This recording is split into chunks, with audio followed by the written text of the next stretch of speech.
As someone who just finished spending the majority of his life in prison, what happened with Legos? They used to be simple. Oh, come on, I know you know what I'm talking about. Legos were simple. Something happened out here while I was inside. Harry Potter Legos, Star Wars Legos, complicated kits, tiny little blocks. I mean, I'm not saying it's bad, I just want to know what happened.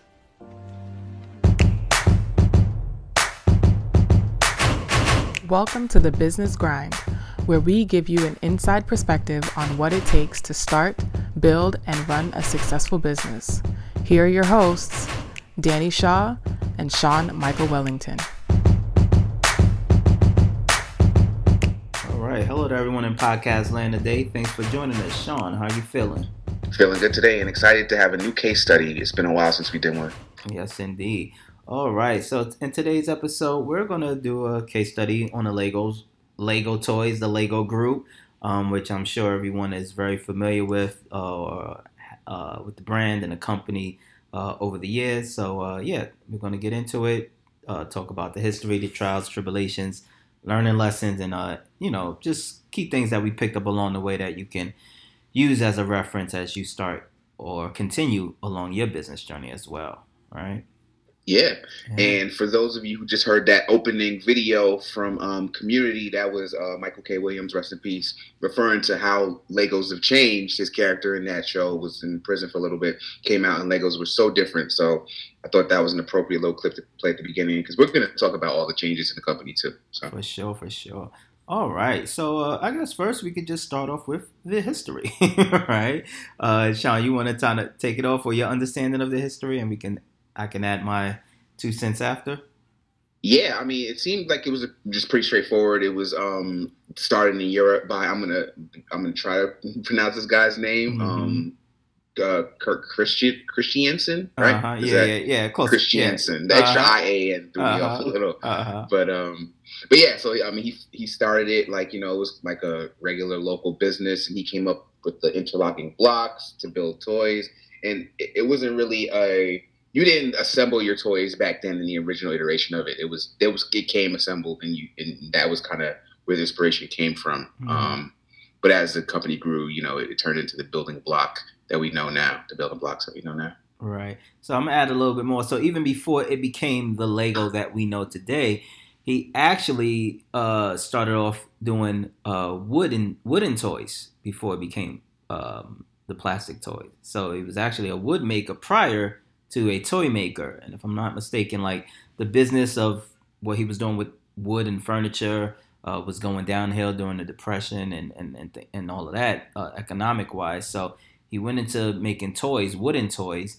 And then even from making wooden toys, they transitioned a little bit into the plastic toys. But what was funny is that at the time, the plastic toys wasn't received well. They were considered cheap and not of good quality. People preferred the wooden toys at the time. So even then, it's not like he just started off saying, I'm making plastic toys. That was like the offshoot, the B-side of the products that he was making at the time. Right. Yeah, and that's so crazy how like plastic is kind of, the standard for toys for the most part now. Right. So, he probably had a big hand in that shift. Yeah, for sure. So then, along the way, like you mentioned, at first, the Legos that we know today isn't the Legos that originated at first. Because now with the Legos, all the pieces can interlock. But at first, that wasn't the case. All right, Sean? So, yeah, the pieces weren't what we know them as now. They were like we said, they were standalone pieces that were kind of already built from the material, and then the sets kind of evolved as time came along, and they provided new offerings. Right, and I think for me, I will say it's interesting as I was digging into this. It's like I've always Legos to me is just something that just always exists, right? Like for me as a kid, it's like it's just here, so. I mentally always assume that it's going to stay here. It will be around forever. It will be here for future generations, right? It's just something that is part of us. But, digging into the history, I realized they've gone through a lot of ups and downs. They've been on the brink. They've been up. They've been down. They've been back again. It's quite interesting when you think about how such an iconic toy company with such a simple product has been through been through the ringer in regards to being a success and being a failure and coming back, right? Yeah, definitely. And then you would think it's always been there and it's always just been a staple, but clearly that's not the case. Right. So I think, I think one of the issues, or one of the earlier issues that had them, I guess, dealing with some business challenges, was when their long-standing Lego patent expired in around 1989. Up until then, no pun intended, they had the game on lock, right? The blocks, how the blocks was connected, and just the patent on the design of it. And because of that patent and having that intellectual property for so long, it pretty much guaranteed success, right? There was really no competition. No one could do what they do, and just really left the lane wide open. But then when that patent expired in 1989, that's when everybody came out the gate, right? You had all these companies that was producing similar blocks, similar to Lego. You had Tyco Toys, you had Mega Blocks, Best Locks, and the thing about it is that they were designing their blocks to be quote unquote compatible, right, with the existing Lego blocks, and was marked at a lower cost. You know what I mean? So yeah. Go ahead, Sean. Did that remind you a little bit of kind of like partially the pharmaceutical industry, how they'll have a patent on one drug, and it's like after how many every years that patent's released, and then everybody comes to market with their generic variant versions. I kind of thought that reminded me of this part of Lego's history for some reason. Yeah, so. I mean, it's part of the game, right? Like it's part of the game. So especially when folks are like, intellectual properties and patents, these are very valuable. That's why, of course, there's a lot that goes into owning intellectual properties and owning a patent, and it's a process. So once these patents are set to expire, trust and believe the competition is waiting, right? They're looking like, all right, now we can get in. But in this case, yeah, it definitely reminded me of that. It also reminded me of a lot of characters, children's books and stuff like that, because you start realizing that, at least for me, I realized like a lot of these characters that I was familiar with growing up are quote unquote in the public domain, and that's why you have so many different versions of like Red Riding Hood and Robin Hood movies and stuff like that. Wow, that's an interesting point you bring up, because one of my notes here that I thought was a big turning point for Lego was the whole licensing characters. So, it's just interesting. Yeah. So at the time, I think Lego's strategy at the time when all of this was happening wasn't really to become competitive or more competitive or to step their game up. They thought, their approach was to sue everybody. Right? So instead of saying, okay, how can we make the product better, or how can we differentiate, it really just went into a bunch of lawsuits and for copyright infringement and stuff like that, and fighting these companies across different countries. And it did prove successful to an extent, right? They was going after Chinese manufacturers and all of that, but at the same time, it's like, how long can this strategy work, right? It starts to become like a game of whack-a-mole. You crush one competitor or knock off, and then there's another one that's going to pop right up, right? And really didn't took away from them focusing on their business and what can make them successful and continue the success, Yeah, totally. If you're focusing on your competition but not building your own brand, building your own, product, yeah, you're gonna fall behind. Exactly. So I think around the 90s. So this is where it starts getting a little, interesting. Like I guess in the 90s, there was a lot of, could we say challenges around the time in the 90s for Lego? Yeah, I think challenges is a good word. Sure, yeah. I think one of the challenges is that, they got too big. They were they was trying to do everything. All right. They had a whole bunch of, let me step back. Not only that they got too big, because you can get big and still be successful, but I think they strayed away from their original formula. Right. And I think one of the things that made them successful early on was that there was a set of, is it 6 or 9, Sean, unique blocks, right, that no matter what type of set you brought, no matter what type of Legos you brought, you had those core 6 pieces that are interchangeable across all the sets, and no matter what type of collection you brought. But then, and which also helped because you had those 6 pieces, it really helped from a supply chain perspective as well. You didn't need a lot of customized molds and bricks to make these pieces. You can literally make these same core pieces across the variety of sets and collections that they had. But then towards the 90s, they strayed away from that. They started introducing a whole bunch of different unique sets and outputs and things that required new custom molds. So more custom molds and more custom builds and more custom shapes that really strayed away from the foundation and the formula that, led to a lot of increased costs, but not necessarily profits, because these collections and sets wasn't necessarily selling. Right. And then it also seems like, like you said, they got away from their core, their core toy, their core offering.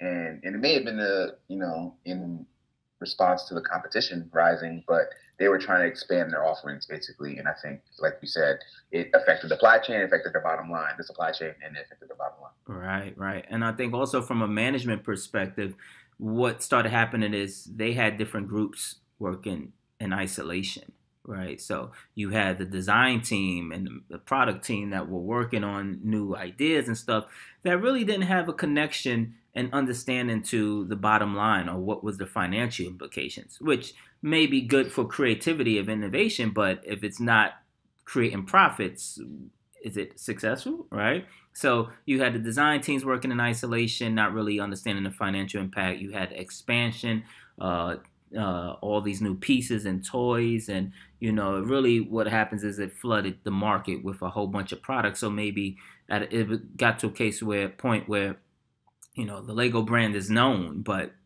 it's not resonating with audiences, right? Yeah, right.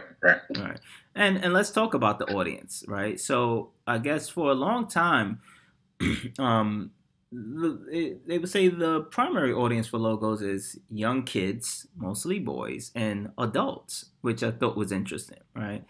So that was their core for a long time. So were you surprised by the adults? Is that what kind of... Here's why I wasn't surprised by the adults, because I like Legos as an adult, right? I realized as I was doing research, like subconsciously, I'm a Legos fan because I was hyped when the Lego movie came out, right? I was there to see it. I have a few Lego sets on my watch list that I want to buy off Amazon, right? And then as I realized, I realized I was subscribing to a few Lego YouTube channels as well. And I was like, as I'm doing it, I'm like, oh snap, this is actually all around me, and didn't really realize it. So the adults doesn't really surprise me because it also makes sense, the children to adult pipeline, right? Like if you had them as a child, and you have that creative and engineering spirit, it would probably transfer as you're an adult, because as an adult, you kind of start revisiting all those hobbies as a kid that you couldn't, flesh out during certain parts of your life, right? So that it surprised me, but it made sense, Okay, yeah. Yeah, it surprised me, but it did make sense. What about you? Any thoughts on that demographic? No, I mean, that made sense to me. But you talked about kind of their patent going up and kind of them shifting and diversifying their portfolio. I mean, I thought it was interesting how they tried to target girls and women and the girls market and little girls. They started dabbling in like jewelry and clothing and things like that just to try to, attract a different audience. So I just thought that was interesting. It didn't necessarily work out for them, those specific offerings, but it's interesting how they tried to come up with new products to bring in a new audience. Well, see, that I'm glad you brought that up, because that was going to be my next one, actually. So it wasn't successful at first when they tried to offer the new products, right? But I think when they offered the new products, it wasn't targeted towards women or girls, right? And actually, they started achieving more success when they started making product lines and collections for girls, which is very surprising because it kind of felt, to me, like a no-brainer. Why would you neglect this audience for so many years, right? Like, it's kind of, in hindsight, it's kind of comical how and criminal how they didn't neglect a major part of possible success by ignoring women and young girls and building sets, right? They tried to expand and all these variety of options for young boys, but at no point was it like, hey, what about the girls? Which it seems very like an archaic strategy, if anything, right? But they definitely started doing that and achieved a lot more success with that as well, right? And now, you know, from an audience perspective, they're hitting everything. They have adult workshops. They have whole communities of adult Lego builders. It's a very involved community, conventions and everything, where you have the Lego fans from all over, all ages, and backgrounds that come to share their love of Legos. What are your thoughts on Legoland? And I don't want to skip ahead if you were going to. Nah, we go into that. We go into Legoland now. All right, because they went in early on the whole brick and mortar theme park situation. So. Right. So I don't know too much about Legoland. Like, I know the Lego stores, right? There's one on 23rd that I'm always, you know, used to check out. But the Legoland parks in general, it seems at the time like a no-brainer on why they would have did Legoland, right? But I don't know. It just, in hindsight, obviously you could see why it wasn't a good idea, right? So for people who are not familiar, Legoland was essentially their amusement park equivalent to Disney World, right?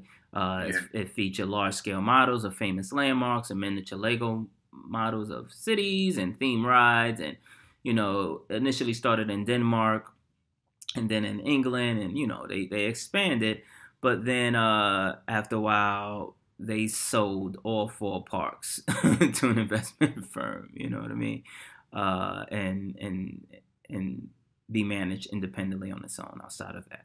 But I think for me, it's kind of more like an example more of doing too much and not being able to manage it all.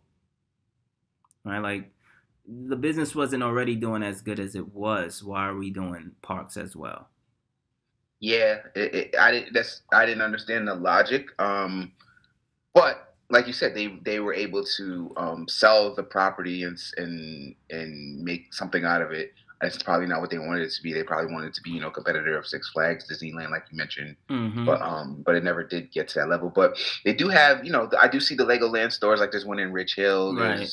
So, you know, so yeah, it's not a complete loss, but it wasn't what they wanted it to be, that's for sure. Right. And the Lego, to be clear, you know, the Lego stores is a more, you know, it's a lot more scaled down. Right. And then the retail and which makes more sense to me too. They're designed to sell the product versus you build a Legoland amusement park, cool. Other than the gift shop, how are you moving your product? So it's just awareness of it more than anything. Right. And, you know, I will say what it reminds me of, well, you know, when I look at the timeline on when, you know, Legoland was put up and that and you know, and ultimately shut down in all these stores, it was around the time, you know, the early 2000s when a lot of these places big brands were just setting up shop everywhere. It was just all about location, open up stores all over.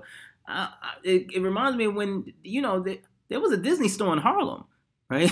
Early, you know, and I remember saying, wow, okay, I didn't, you know, it just seemed like every brand was trying to be everywhere without any strategy, right? So, and I don't know, maybe that was just the 2000s for us, right?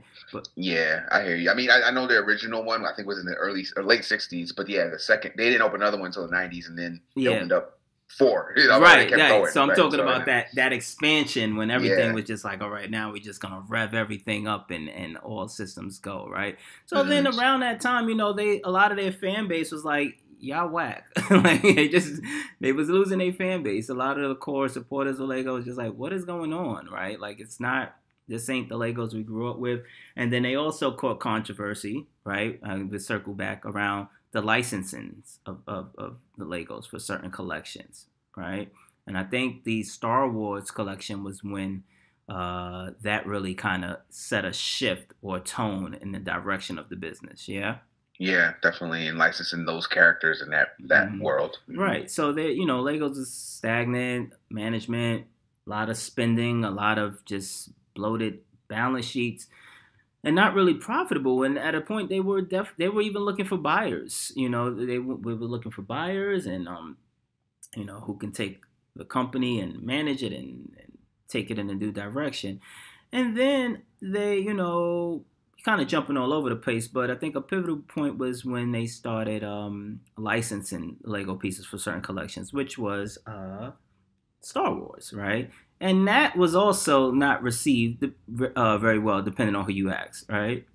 Yeah, I mean, it seems as if, there were spikes when there was a new Star Wars movie out or something like that, where they, was related to another property out there, but just people going to the store to buy Star Wars Legos, it wasn't what they thought it would be. Right. So you had people that was like, oh, y'all sold out because it's not just the pure Lego toys. And then other people was like, oh, it's messing, by licensing it with Star Wars, you're messing with the purity of the brand.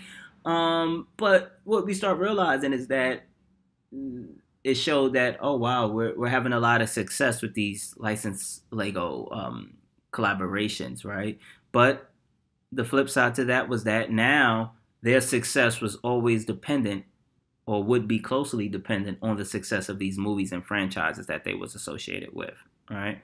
So you had like Batman, the Lego movies, actually the Lego movies are a separate entity. We'll get to that. So then while they're having success with these licensing and partnership deals, they're still not able to decide totally their own destiny based off their own products and ideas, right? And then as this is going along, then, they start steering away. I don't want to say they're steering away because they still have all these licenses and partnerships and stuff, but now they're trying to focus more on their own identity. And I think the Lego movie was like a push in that direction, or like a major milestone in regards to setting up that separate identity from just being licensed to other brands and corporations. Yeah, I mean, it goes back to kind of they have a history. It's just everything we've talked about and everything we've read of trying to be innovators, right? They try to be the first to everything. Now, I'm not saying that's the first toy movie that's ever been made or anything like that, but there's no Mattel movie, there's no Fisher-Price movie. You know what I mean? This is a whole brand that was able to make its own movie. So I think it's first in that regard. Right. I mean, and it's funny because I remember when the movie came out, I don't even remember why I was excited to see the movie. That's the thing. I don't know if it's like childhood nostalgia. I don't even know, right? But I remember seeing it. I was like, oh, I want to see this, right? So it was a success. I remember going, and there was a lot of adults and kids, of course, but definitely a lot of adults who were definitely enjoying it, which I think kind of signified, okay, we can kind of do our own. I don't want to say that this was the milestone on where they could do their own thing, because obviously they've been doing their own things for years and decades at this point. But I think in this new era of establishing an identity and its own, persona in this land of multiple channels of being entertained, right, and getting people's attention, especially for a new age, I think it kind of definitely was a turning point for them in establishing Lego, the company, in this new age. You were a fan of the Lego movie. I was as hyped for the Lego Batman movie. Oh, That's okay. the one I was hyped for. But it's interesting because it shows like what we were talking about. They created their own world with their own movie, right? And then they went back to what they know. They licensed the DC property, right? Put that in their world. So it's the same strategy, just evolved. So it's interesting, right? So it's working, and I'm glad you mentioned that. I did see that, and I did enjoy it. I forgot about that. Thanks for the reminder, though. Yeah, that was good too. The Batman Lego movie. It was better than some actual Batman. Yeah. So there's a lot to be taken to take in from Lego, from their hits and miss. And I just want to circle back about when we talking about targeting girls and women. It just, for me, when I was doing my research, it just kind of struck me as, wow, like they didn't even really get into that lane until around 2014, 2015. And that was because like a girl wrote a letter to them, right? And when you think about, wow, it took a letter from a girl for them to say, why don't we have toys for women? girls and integrate them into our strategy. As much as Lego likes to pride themselves on innovation and research and, figuring out the next wave and how to engage with all their fans, kids and adults, it's a huge miss, but it also goes to show that, you can have all the research in front of you, but if you're interpreted in the wrong way, it still doesn't, it's not valuable. It doesn't help you, right? Because I'm sure there was a lot of research prior to this letter that indicated maybe we should gear some products towards our women audience. Yeah. Right. Mm-hmm. Right. But sometimes it took that personal touch or personal note or whatever it is to really move the needle. Maybe people realize that, okay, this is something you should focus on as a business. Right. I mean, and it, and maybe it's just because of the time that Legos was doing all of this, and I'm just thinking about what was going on in comparison to my life and other things that I saw happening around that time, right? Like, you think of Legos and the big expansion and just going everywhere and doing everything. It also reminds me about the music industry around the same time. This is when everything was bigger is better, right? Big budget videos, big special effects. This is around the same time. So it might have just been like, this is a sign of the times and the culture that we were in, where everything just expand. Yeah, the post.com or around the .com era, right? Yeah, everything got bigger. Everything was bigger. So it didn't. Exactly. Like, even Legos had their own interaction company, computer. Like, they were doing a lot. They were doing a lot going on. And ultimately shut down as well. Shut grand opening, grand closing, right? But now they're in a place where, they're definitely doing better financially, doing better in regards to brand recognition and just, how do we say, like, the quality or the way they're perceived. Yeah. Highly valuable, Forbes lists them. They're always listed in Forbes as one of the top valuable toy companies and things like that. And then also another tidbit was about the fact that they are actually considered, because they create tires for their toys, right? They're actually considered the largest or one of the largest tire manufacturers in the world because of the tires that they make for the toys. Yeah. Oh, that's interesting. I didn't know that. Okay. Yeah. I was like, okay, I could get with that. So yeah. So I mean, from a just business takeaway perspective, right? Like, we've talked about the story, we've kind of covered the ups and downs. And to be fair to the audience, we didn't do it's not a deep dive because, to be quite honest, a deep dive would probably take about 2 hours. There's been so many ups and downs, swapping out of CEOs, different management changes, different clashes and feedback over the years. But top level understanding and overview of the company and some of the issues that they've had to deal with over the years, right? Sean, what are some of the, takeaways that you've gotten from the story and history of Lego? I mean, again, I know we don't have time to get into all the specifics, but they were in $800 million of debt at one point. Mm-hmm. I think that's insane. Just that they were able to pull themselves out of that. So that's really, like you were saying, they never went away in the public eye because they fought through that $800 million of debt to stay in business. Right. Yeah, I can't even imagine. I mean, shoot, that number just astounding to me, that a company can be in that much debt and still be operational and then still come out on top. I mean, I feel like, yeah, usually the writing is on the wall when you see that much of debt, right? Yeah, I mean, how many companies, it would be good stat to find out, but how many companies have bounced back from that level of debt, to make a $100 million profit, in the end, mm-hmm. Not in the end, but move forward. Right.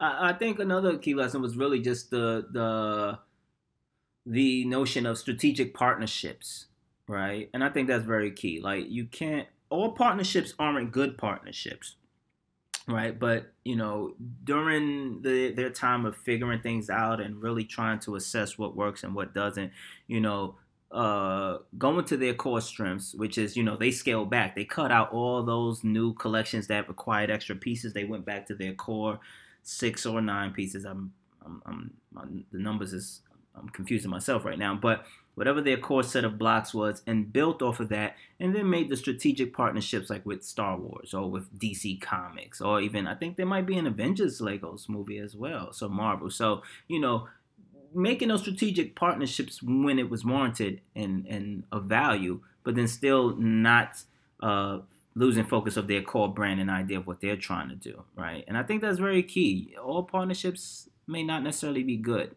right? But know when to get into the right ones to help grow and be successful. Yeah, finding that synergy with whichever brand you're partnering with. Yeah, for sure, for sure. Now, I will say the other thing I took about is like, not all deals are good deals, right? Like, expansion for the sake of expansion isn't necessary, right? And I think that was very key, especially in today's digital focused economy, and where everybody is saying, a lot of business advice tells you to be everywhere. You gotta be everywhere. You gotta be on every social media channel. You gotta be having an Instagram, Facebook, TikTok, Snapchat. Like, you gotta be everywhere. And I think in this case, we saw that wasn't necessarily the case, and doesn't need to be the case, right? Like, you don't need to have an amusement park. You don't need to do this. You don't need to be everything to everyone. You find your lane. You stick to what works for you. Be strategic, and of course, when there is opportunity to expand and grow, do so, but not at the sake of just being there to be there, which a lot of companies tend to make this mistake over and over and over again. Without over and over again, without learning from the last time they did it. Right. Exactly. Like, they're like, oh, we're going to be here. And I mean, Sean, we've been here. We've been in these meetings where sometimes you see some of these partnerships or expansion plans that, I mean, to me, doesn't really make sense. But at the same time, we're not in those boardrooms making those decisions. But I think there are some questions. You're like, well, why are we even going into this market? This doesn't really make sense. And, a lot of it is part of the spin and part of the art of maneuvering and saying, oh, we want to get here, but it doesn't necessarily always mean it's the right move. And I think, one thing that I do appreciate or took away from this was the commitment to innovation. The commitment to innovation is there. So even through the trials and tribulations, the failures and the success, right? I totally understand not everything is going to be a success. Totally get that. Everything is not going to get all of that. But what I do like is that there is a commitment to innovation and to keep improving, which, a lot of companies give lip service to that. But I do think Lego actually, not only, they live it. They don't just talk it. They live it, right? I'm sorry, go ahead. I feel like he was about to cut you off. Go ahead, Sean. No, I was just saying, you think that based on their company history, their history as an organization, or you kind of like, is it based on their products? You see the innovation in the products, or like kind of a mix of all that? A mix of it all, and as well as their actual actions, right? Because it's easy to give lip service. Like, they've messed up without question. They've messed up by, for some reason, I mean, not really going all in to developing a girl's audience, right? A woman's audience. They dipped their foot here and there. They had like a little interactive studio that did some games and stuff, but it wasn't a dedicated effort, right?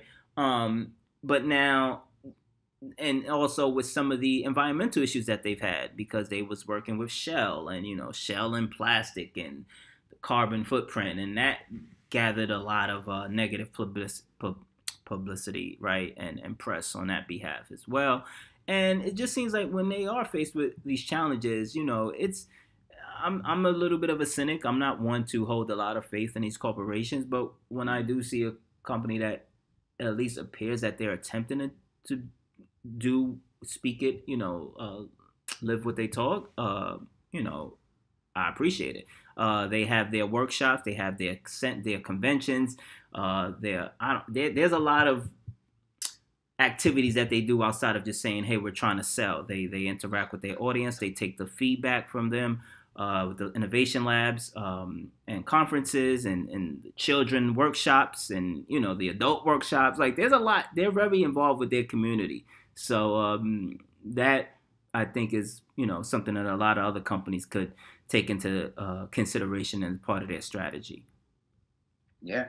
Yeah. And then I also appreciate, or maybe not, appreciate is the word, because you talked about controversy. They kind of had to stay away from the more violent, boy-centric toys, and we already talked about how they considered their core audience boys, young boys. Right. But they still had a commitment to, like, staying away from some of the more violent toys that you would see from a Mattel or Hasbro or whatever.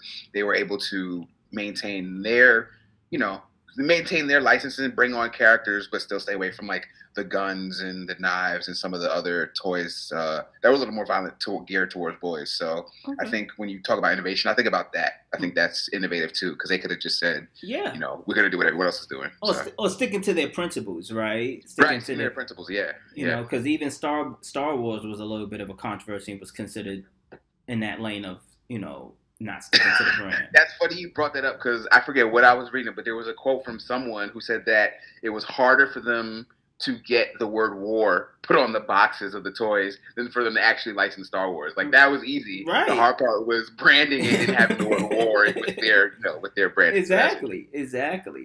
So, I didn't know. I really didn't know what I was going to get once I started digging into the history and understanding the company and learning more from the business moves and side of things. For me, it was just like, oh, I like this toy company.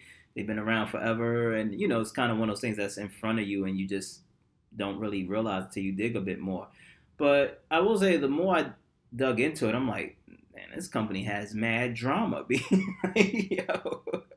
This company has had a lot of drama, a lot of ups and downs along its history, which is pretty much what this show is about. Telling you the ups and downs and the trials and tribulations that goes into a successful business. So it was pretty fitting. Yeah. What do you think was the most dramatic moment? Or, I mean, if you can narrow it down to one, I have mine, but I'm curious what yours was. All right. So I feel like their early history was the most dramatic to me. Like, two dramatic moments. One in the early history when the founder, like, I just felt like he couldn't catch a break. Like, this company almost didn't even start. Like, he went from woodworking to wooden toys. And then there was stories about how his wooden factory got burnt down, and then he had to start it up again. I'm like, he might have just wanted to call it quits at that point. And then later on in the Lego history, I feel like once that patent expired in the late 80s, and I feel like that was a dramatic moment, because then it kind of felt like, I don't want to say it was directionless, but the direction of the company or strategy seemed to be, in order to remain competitive, we're just going to sue everybody instead of really just focusing on our brand. I mean, yeah, I mine's is similar. It's just the founder, same guy you're talking about, the original founder, CEO, him having to invest his own money into the company to kind of keep it afloat. Right. That was kind of crazy to me, how much he invested. I think it was the equivalent of like 130 million American dollars, and it was in obviously Dutch, or I'm not sure what their currency is called, but the European money. But yeah, it was about $130 million of his own personal money he invested in the business. Right. That's crazy to me. So. But he kept it alive, right? That was his vision. So listen, you gotta. If it's your dream and it's your vision, you gotta do what you need to do to keep it floating, right? And I think a lot of our audience members can appreciate that for sure. Like, yeah, I appreciate it. It just, to me, it's like, if it needs that much money, are you saving it, or are you just keeping it afloat? But clearly he saved it, and clearly he knew what he was doing, because he had, because look, they're still here today. So. I mean, I don't know if he clearly knew what he was doing. I think it worked out. He clearly had the vision and believed in it, but there's always that risk, right? There's always that risk. For sure, there's always that risk. And the family is, I believe, it's still owned by the family. Like, they're not on the the CEO isn't related to the family, but the board of directors is descendants of the founder, if I'm not mistaken. Yeah, if I put up almost 200 million, I hope I would get some legacy board members that after I pass. So. Exactly. So yeah, I think, you know, kind of exhausted. I don't know, any parting words you want to speak about, you know, just that you got from digging into this company and understanding their history and their business? Not in particular, just like kind of like you said, I had no idea how tumultuous their history was. I kind of thought it was like, all right, cool, smooth sailing for the most part, maybe some ups and downs, but they were on the brink a couple times. Okay, so. Yo, it's like, yeah, I was a little surprised. Like, again? Like, what? Again? Y'all in trouble again? But you know, definitely good, a good story, and just to kind of see the resilience along the way.